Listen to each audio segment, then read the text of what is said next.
My name is Ann Easterling, and welcome to Musings of the Contrib Queen, or how I used Drupal Contrib modules to build a career.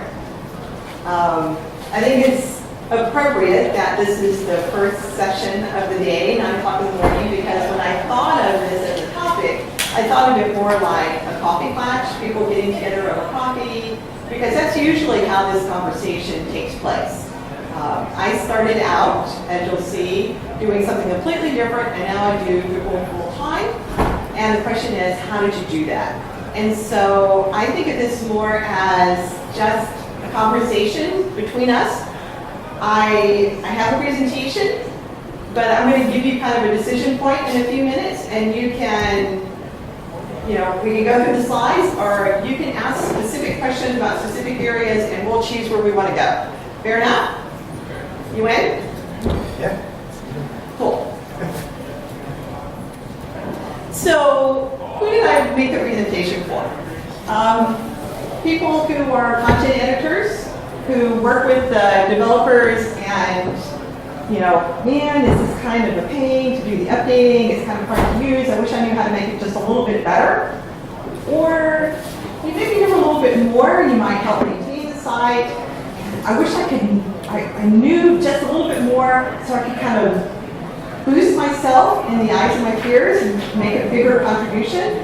Or maybe you're a designer or a UX and this whole Drupal thing just blows your mind. You have no idea where to start. You understand there's core and there's Contrib, but I don't know where it's going. So give me a little brief introduction. So this is your first point to tell me, am I on track? Are these the kind of people who are here? Head shakes are good. Head shake sideways saying, no, that's not me, I'm good. So we're good? You're good. All right, cool. Next. So I actually have a journalism degree from way back, way back. I worked in project management, I worked for state government, I worked for nonprofits. I was a school teacher even, and then I realized that print media was kind of dying down, and there was a new media coming out, that whole HTML thing. I was there when people were first starting to figure out, oh look, there's hypertext marketplace, which is really cool. So I kind of like that transition period where I dabbled in Drupal. Now, I work for, as a custom developer on contract to New Valley Media, and I have my own business called Web Story Builder. You have cards on your armrests. There are 4 cards. One's for New Valley Media. I want to give them a plug because they help cover my expenses for being here. Roger is here with us. He's our lead developer and business owner, so thank you very much. There's my card, and then there are other couple of cards that have QR codes on them. This presentation is built in my Web Story Builder platform, so it's online. If you want to scan the barcode with your phone, you can see it on your phone, so carry it with you everywhere. And then there's another QR code on the back, which I'll talk about in a minute. Next. So I was a happy CSS writer. I love CSS. Knew my way around JavaScript, could get done most of what I needed to do. Was a real wizard with views, global rewrite. I could take stuff in views and make it look like what I wanted. I started a new job, and the first day on the job, my lead said, I'm going to show you the display suite. And I thought, well, okay. He's like, you're going to use display suite. And I was like, all right. He opened it up, he started showing me the configuration. And suddenly, everything changed for me. Immediately, the world became amazingly simple because all of these custom templates that I had been writing, I didn't need to do anymore, but it became immensely complex because there was a lot of configuration, a lot to know about Display Suite that I really didn't know. And it really became a decision point for me. Am I just a themer or a front-end developer? Were they just kind of passing through Drupal land on the way to another kind of career? Or was I going to put down stakes here and be a Drupal developer, a Drupal site builder, and as you probably guessed, that's what I did. I went all in for Drupal. Compared to WordPress, Drupal, all those other things out there. And because of what I found in the contributed module community, I was able to make a career. So what's in the presentation is some background information on why are Contrib modules a good idea, how to evaluate them, my list, which is a really long list, of what I consider the best Contrib modules or Contrib modules you should use on a consistent basis, how to featureize, take all that configuration you're putting in those Contrib modules and put it in code, how to get more out of views, they're not just lists, and this is a decision point for you guys. There's much more here than we could cover in, thank you phone for going to sleep, about 20 or 30 minutes. There's a lot of information there. I want to make sure I have enough to cover you. But I'm going to leave it to you guys. Do you want to just go through kind of in sequence and see how far you get? Or do you have a specific question, which I'd love to hear if you did, that you want me to focus on? I just have one specific question. Yes? Did you come in at 6 or 7? 7. Oh, I came in, go back a couple. My first site was Drupal 4.6.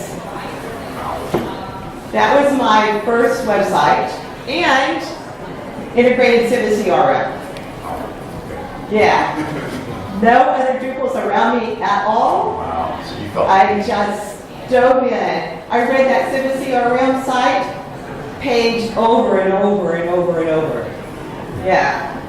So you think I would have learned my lesson about Contrib back then, right? Right. That's what I was asking. Yeah. I didn't really dive into it until it was that transition time from 6 to 7. So there were still a lot of unstable 7 modules. So yeah. Any other specific questions? Am I on track? Am I saying things that help? Okay. All right. We will click on the next Why Contrib. So why use contributed modules? Well, the short, fast answer is that it's faster. But why is it faster? Well, Contrib modules are done by the community. The fact is, no matter what idea that you think of, somebody else has already done it. So there's something like 60,000, and young people like to say 60,000 Contrib modules. There's about 8,000 of them that are actively supported. So in the presentation, when you click on that link, it will take you to a filtered list. So you want to filter it by those that are actively supported and have a good release version. So that whittles it down to 8,000. So it's a little less overwhelming. The next reason that I really am a fan of Contrib modules is because of the security issue. In the option, when you decide, well, do I want to make Drupal a career? And I'm coming from kind of a soft background, I don't have a technical background. One inclination is say, I'm going to go learn PHP. And the problem with that is you're then building snowflakes that nobody else is monitoring or watching. And by using a Contrib module that's probably going to get you 90% of what you need, if not 100%, you have the team monitoring the security. The team pays very close attention to the security of the modules, and you can easily identify those that are secure. We'll talk about that in a minute. Also, easier upgrade paths. Anytime there's a core update, if you've done something custom, you've got to go back and retest everything you've done. Whereas, as a site builder, my goal is to always leave my client with a clear upgrade path. And that's hugely important, because as much as you'd like to think that site you're building is going to be yours forever, it's not. Somebody else is probably going to be maintaining it or working with it in the future. And well, I'm going to mention that in a minute. Couple links there on how to upgrade and update Drupal 7 and 8. So those links are there to give you more details. And, future you, even if you do, continue working with this site, next year when you come back to look at it, did you document that custom template that you wrote, the custom module you wrote? I'm sorry, you probably aren't documenting the way that you want. You might not remember what your logic was or why it works that way. So with the Contrib module, you've got that whole community of everybody else who's using that module helping you see your path forward. Make sense? All right. So next, let's take a quick look at how to evaluate a Contrib module. In the presentation, we're looking at fill group, which is one of my favorite modules.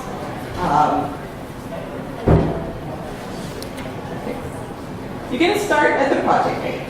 So let's say you have, in this instance, we want to output on the node edit form.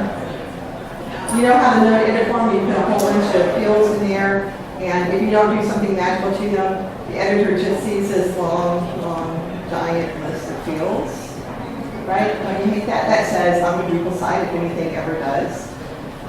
So fill group allows you to put fields in your group. Does everybody use fill group? Am I being too basic or?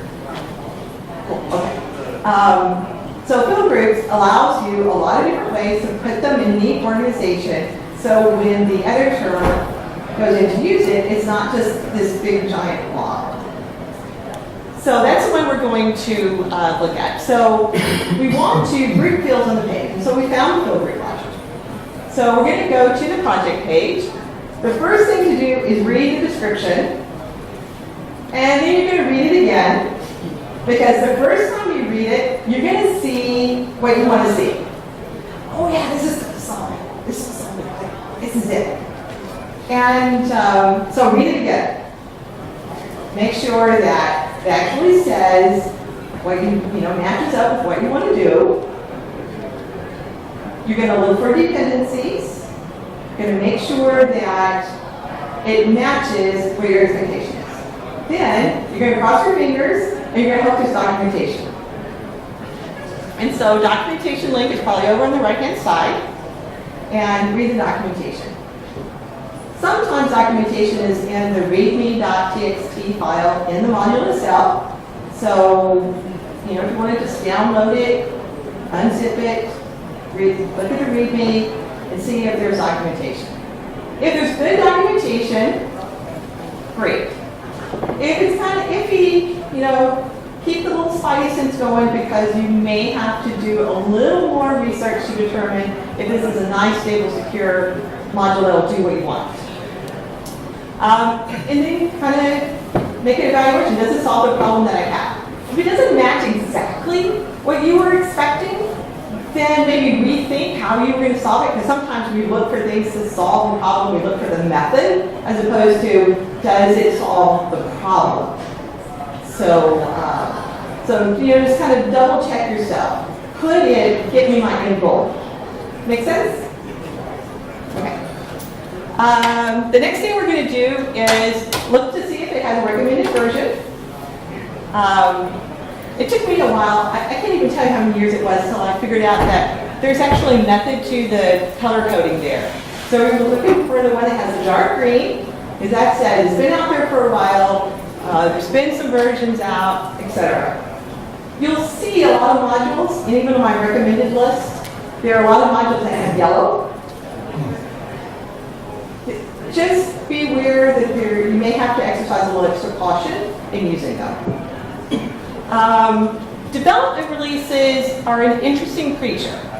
Let me stop for a second and ask this question. Do you understand what I'm saying when I say versions, different versions or releases?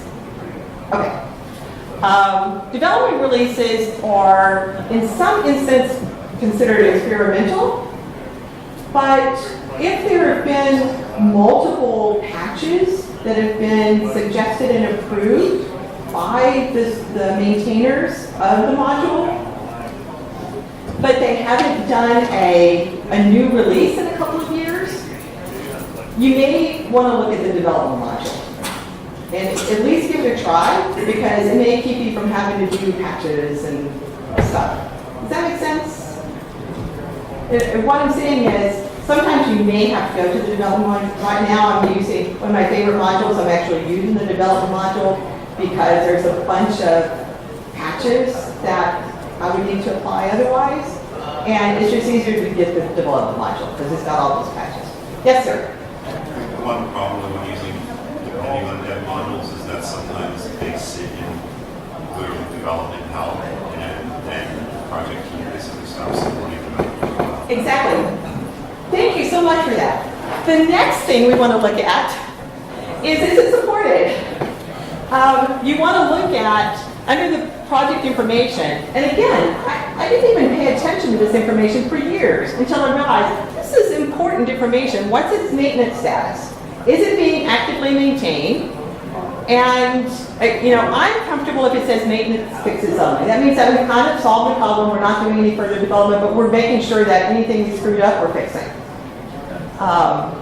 If the maintenance status says unsupported or seeking new maintainer, unsupported, absolutely no. I won't even look at it if it's unsupported.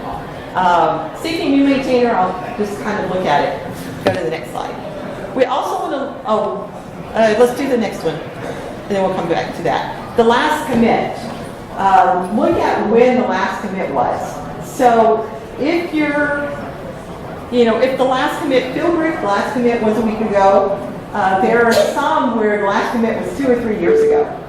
And, just as the gentleman pointed out, if you're resorting to using a dev module, then the last commit was 2 years ago, I might be hesitant to use it. I might go look for another module. And if it is something that I'm going to have to use it for now, I'm going to keep my radar open for other solutions in the future. I'm going to pay very close attention to that. I will admit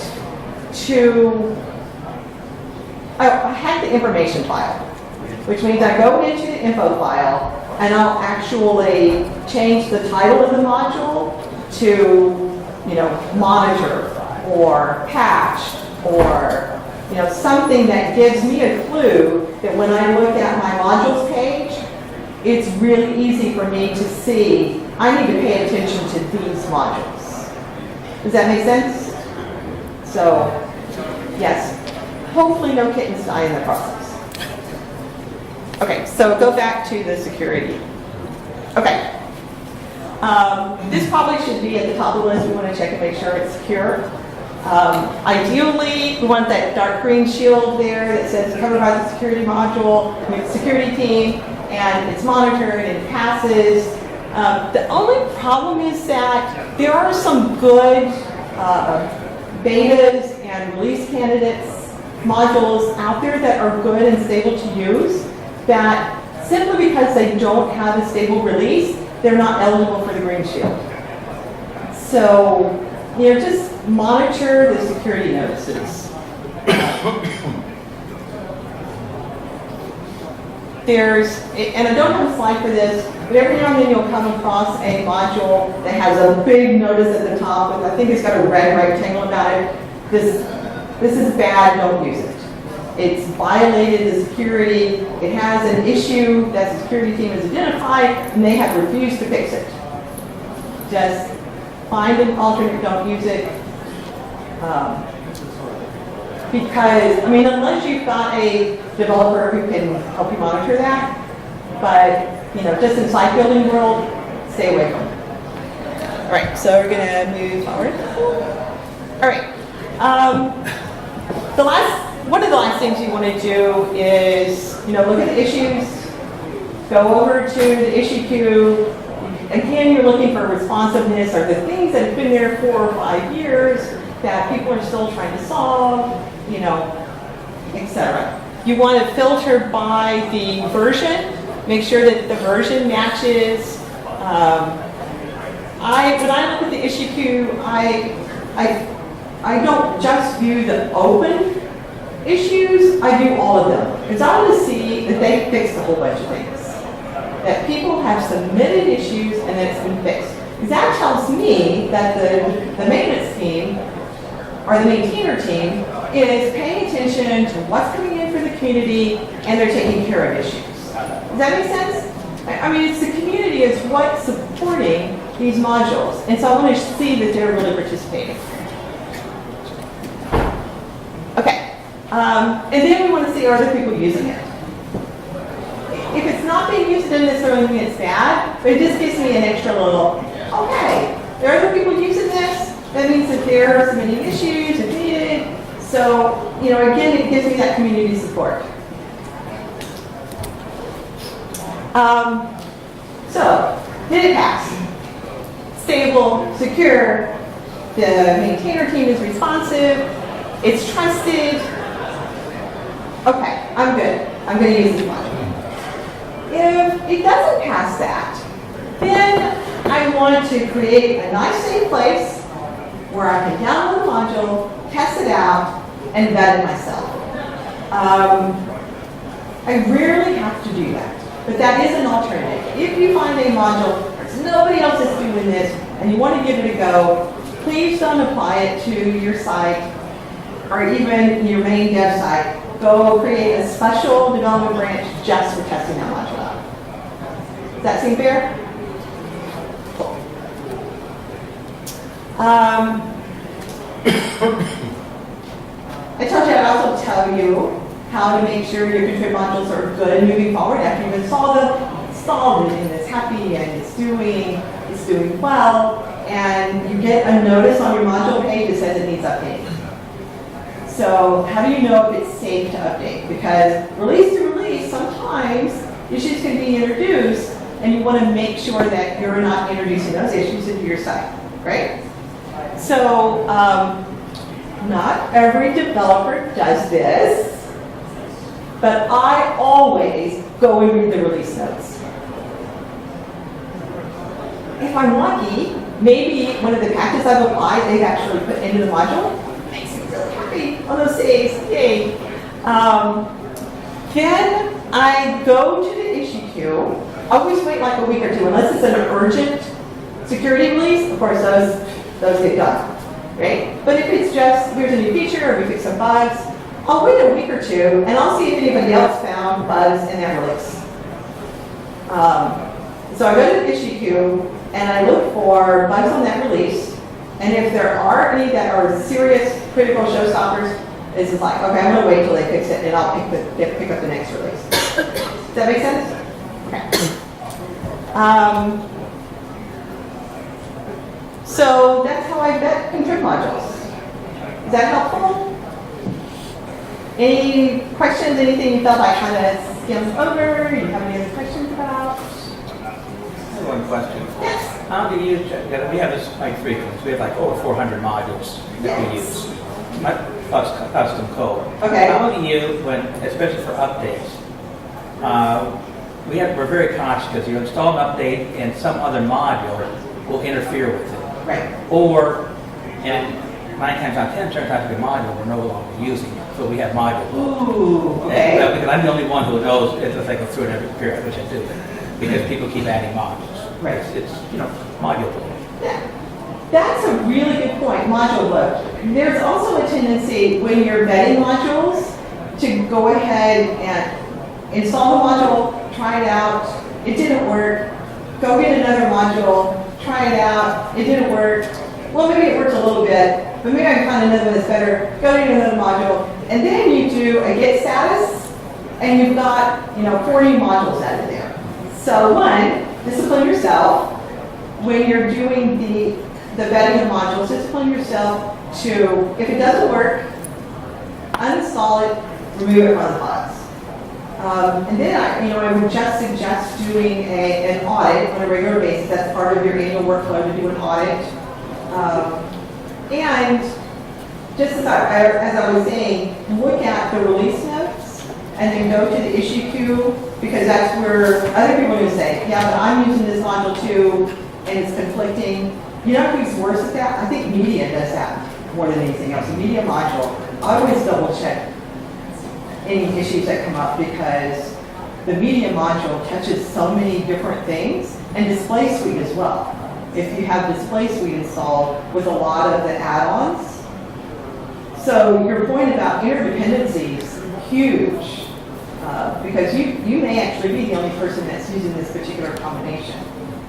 So, did that answer your question or give you some ideas? Yeah, I'm just wondering, is there any automated way to look at your modules and see which ones are actually used? Is there an automated way to look and see which ones are used? Not necessarily. There's a whole bunch of interdependencies. Like I said, you can have custom code that's kicking over to use something here that's already in a module that might not be actually the actual functionality you Yeah. have to use. But yeah, there's not. You could look on the module page, you know, that little carrot, there you go, the Right. dependencies. Look and see what's dependent on that. But I don't know a way to like do a grid. That's a great module idea. To check and see, there's a great module idea, something for you to work on, Roger. To check for unused modules.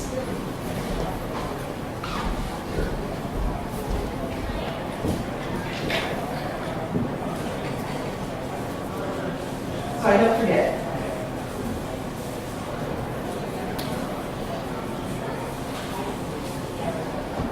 Cool, thanks. Any other questions?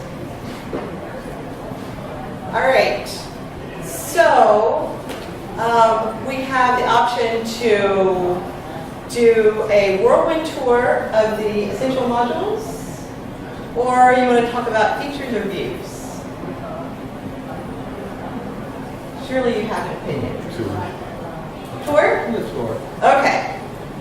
The essentials. Okay.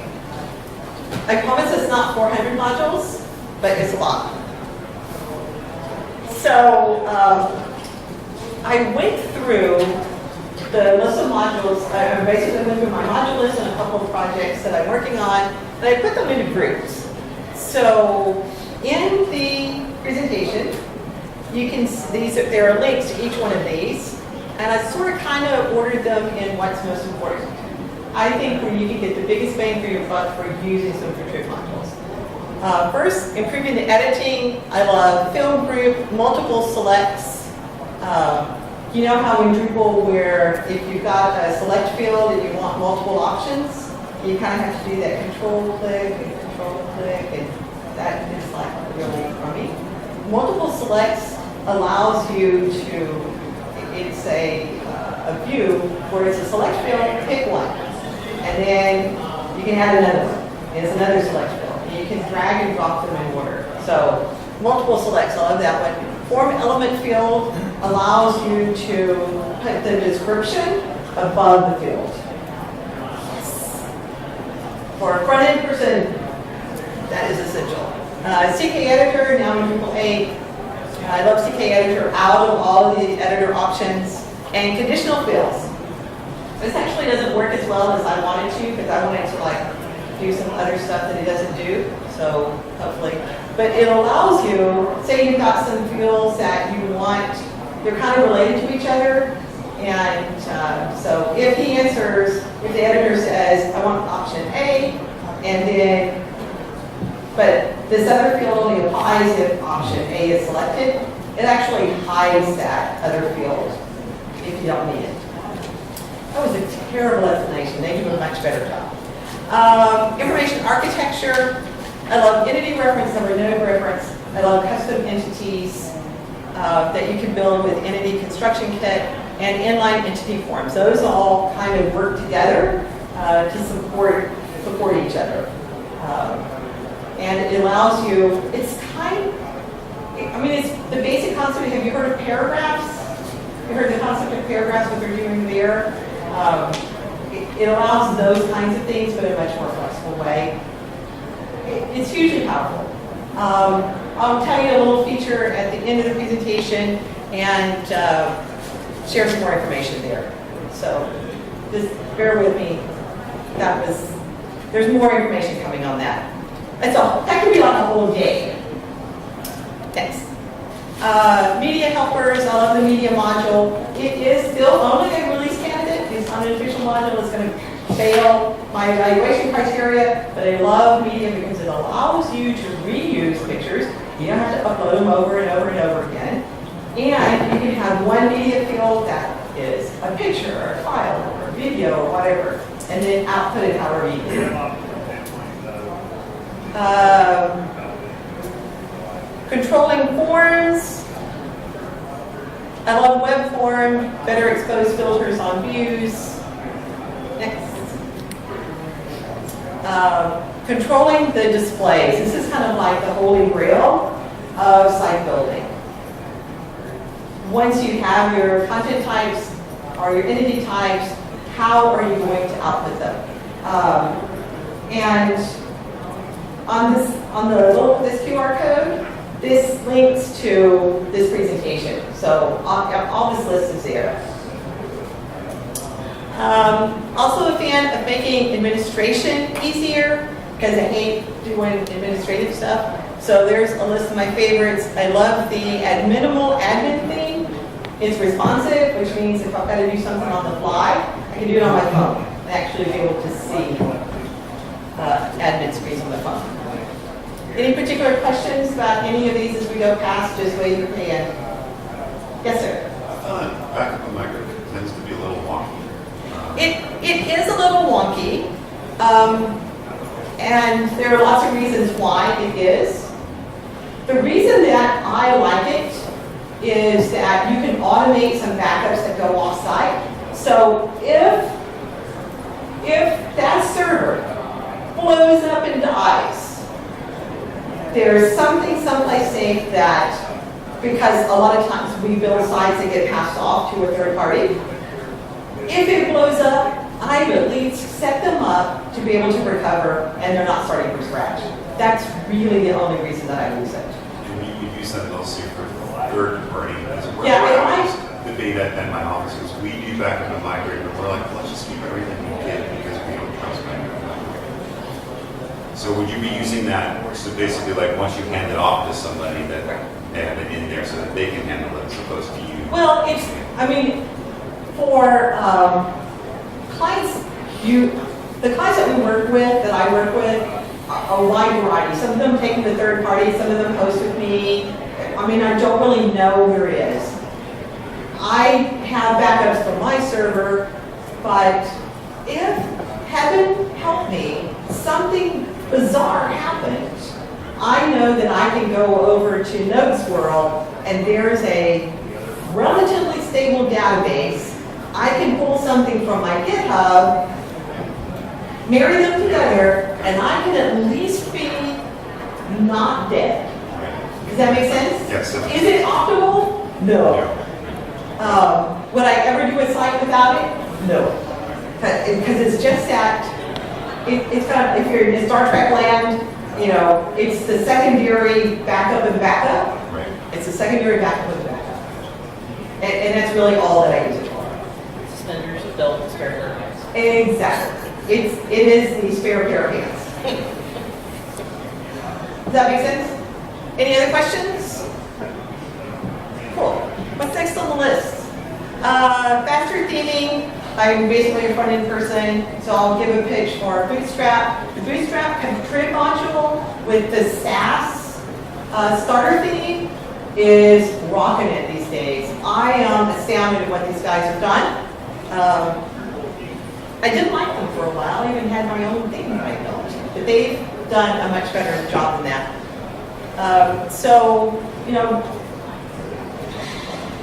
Pros and cons about Bootstrap, but I love it. And there are a couple of supporting modules that you can use that integrated into views and controls. Path Auto, Analytics, Metatag.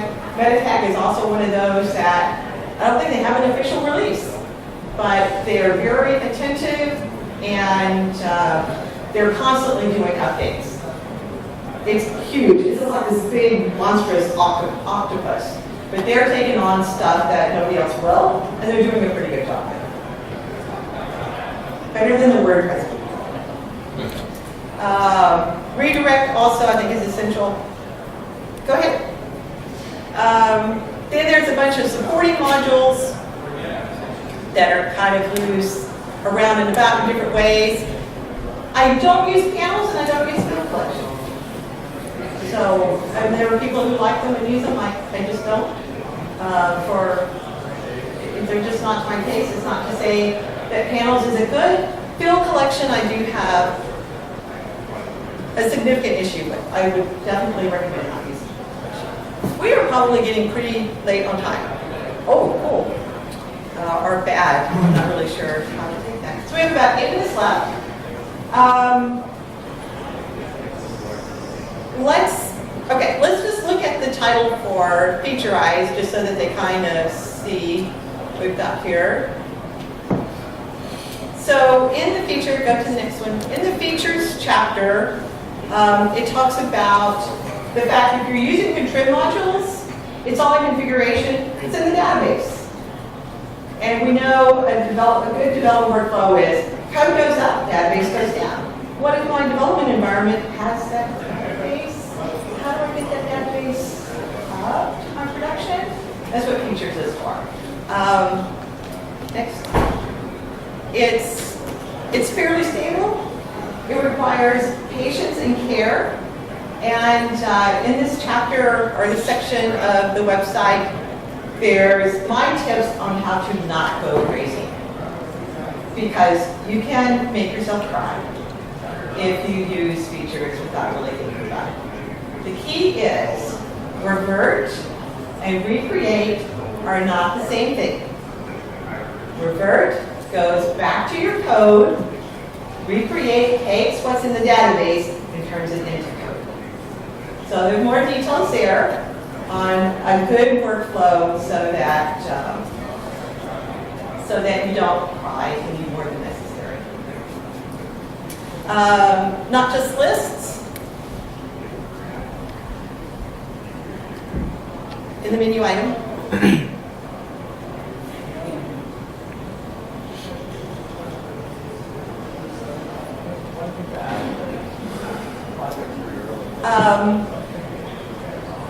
You might tend to think of lists as just doing views. It's what we do to do a taxonomy view, but it does a lot more. And there are several examples in this chapter. You just want to flip through them really quickly. Content management. Next. Map. Build a calendar. Do headers and footers. I have a custom entity that's called header, that has a header and footer. So they just edit, the editors just edit the header and footer. Then I use views to pull a block of those, and then I use context to put them on the page. Much better than giving your editors over administration rights over blocks. Don't you think? Next. You can build very complex libraries with very elaborate filters and applying all of those tags you have. And I mean, that's just a sampling of the other kinds of things that views could do. So, level up. So, for me, it was being exposed to Display Suite. X. It was powerful new tools, opened up so many things that I could do because, the developers never really gave me the HTML that I wanted. Display Suite enabled me to do that. So many things that it would do. Next. So the question for you now is, you obviously have an interest in being a better site builder, or doing a better job of site building and using and leveraging Contrib modules. So, if you're the content person, the designer, whatever, here's my suggestion to you. Pick a Contrib module that will help you do something you really want to do and become the expert on it. Get a little development environment and become the go-to person on your team for that module. Maybe it's views. Maybe you learn all the cool things that you can do with views, but pick one and own it. And make sure everybody around you knows that you own it. Next, there's some of my suggestions. So, the question is, if you're, you know, if you're happy in your position and you love doing that, that's great. I mean, we need all levels, all different persons in the, you know, in the web building environment. But if you know, want to kind of put down roots and say, I'm going to be a site builder and I can have a career as a Drupal developer or, you know, front-end developer or site builder or however you want to describe it, you know, think about what do you want to do next? What's the next step that you want to take? So I'm giving you a couple of tools on the QR code, on the card. I have a Facebook group because face it, we come to conferences, right? And you get this great information and you're really inspired. You go, I'm really going to go and investigate this. And it's really hard to follow up on that. So I created a Facebook group, and if you use your iPhone or your mobile and scan this, it's actually going to open Facebook to the group and you can join. So I'm going to keep the group there for about 6 months, and you can ask questions. And I'll just keep posting about Contrib modules. I'll go into more depth on all of the modules that we covered here. Just kind of do a little tutorial, you know, just like we were, you know, friends at the coffee shop or, you know, our networking group, or we get together and you say, oh man, I tried that use module and I don't get how this works. So I want to be, you know, to help you get to that next step. I don't want it to just be right this very minute.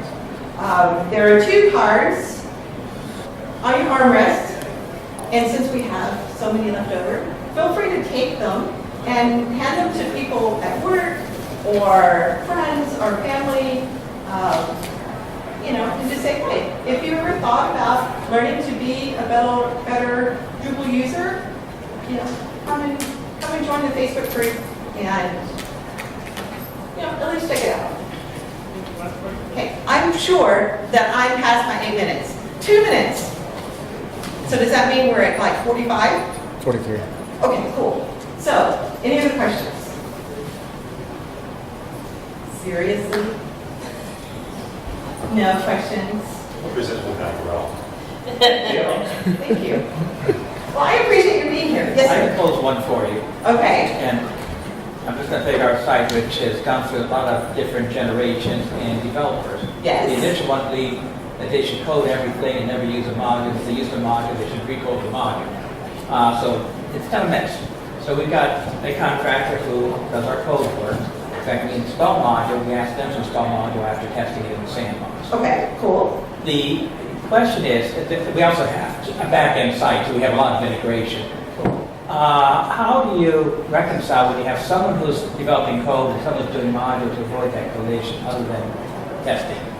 Well, of course you're going to test, but the key is to plan ahead so that the code that's being written is really truly integrated in what you're doing. So that means that you have effective planning meetings. And I know that that's kind of an oxymoron. We, unfortunately, especially in large organizations, work in silos or, you know, work independently, not realizing the impact of what we're doing. So, you know, just planning, having purposeful planning meeting where it's the coding guys and that everybody is on the same page.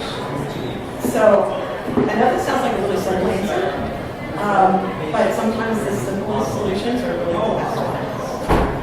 Our cronks interfere with some of our modules. Oh, That's really tough. yeah, that's not good. Okay, the cronk. So how's your QA team? You're looking at it. I mean, we're a very small organization with a very complex site. And I believe in the module because I built some microsites in days with modules. Yeah. It takes other people months. Yeah, so the comments that's being made is that they have, were you able to hear what he said? No, okay. So they have a complex site, they have a really small staff. They have like basically Drupal legacy, which is, you know, folks who didn't believe in Contrib. And if they did Contrib, they rebuilt the module sometime, and so there isn't an upgrade path. Poor kids. So, you know, how how you deal with that as a team. Moving forward, knowing that you don't have time now to rebuild the whole darn thing. And my suggestion is you just have to have good, strong planning meetings so that nothing happens without understanding what the consequences are going to be. Does that make sense? It's kind of like the tough love answer. That's what we do. Unfortunately, the knowledge resides in me because I've been there the whole time. Yeah. And so I know some of the answers, not all of them. Documentation. Yeah, documentation. I mean, I made the point earlier, why don't you just write it yourself? Because you know you're not going to document it. Because this is our third contractor on the other end. Yeah. So we don't have it on. Yeah, so make it part of the deliverables. If you are using a third party, make it part of the deliverables. They don't get money paid to them or the last payment until you have strong documentation that you understand. So make sure you understand that documentation. Yeah, I'm like OCD on documentation. There are a lot of hardcore PHP developers who you say like, oh, I'm using Drupal, and you say, okay, great, have you used any good modules? Like, no, I write my own. Yeah. And then you look at their own, and it's PHP, and it's well written, and there ain't a line of documentation in it. Right, not a lot of documentation. And if they're not Drupal coders, well, they're probably not coding standard. Right. And they're not hooking into the right little things. I mean, I don't know all the details of that. That's why don't give me the responsibility to write something custom, because I don't know all those things and stuff. So they probably don't either. And you look at it and go, oh my gosh, why are they writing this long query when there's like an easy hook for that? Right, exactly. So, yeah, I mean, I'm back to documentation, and it just really kind of ticks me off when, I'll say, here's my nice JavaScript, and here's my documentation, when we go back to that documentation, and a dev guy will say, well, if it's written well, you don't need documentation. Right. How many times have you heard that? You're going, holy mackerel. If it's written well, you don't mind explaining how wonderful and elegant this is. Exactly. Yes, do that. And so, that may mean, even though you don't understand it, you're actually looking at the code that they're providing and looking for the comments, even though you have no idea what it means. You just want to see those comments, that they are providing the information.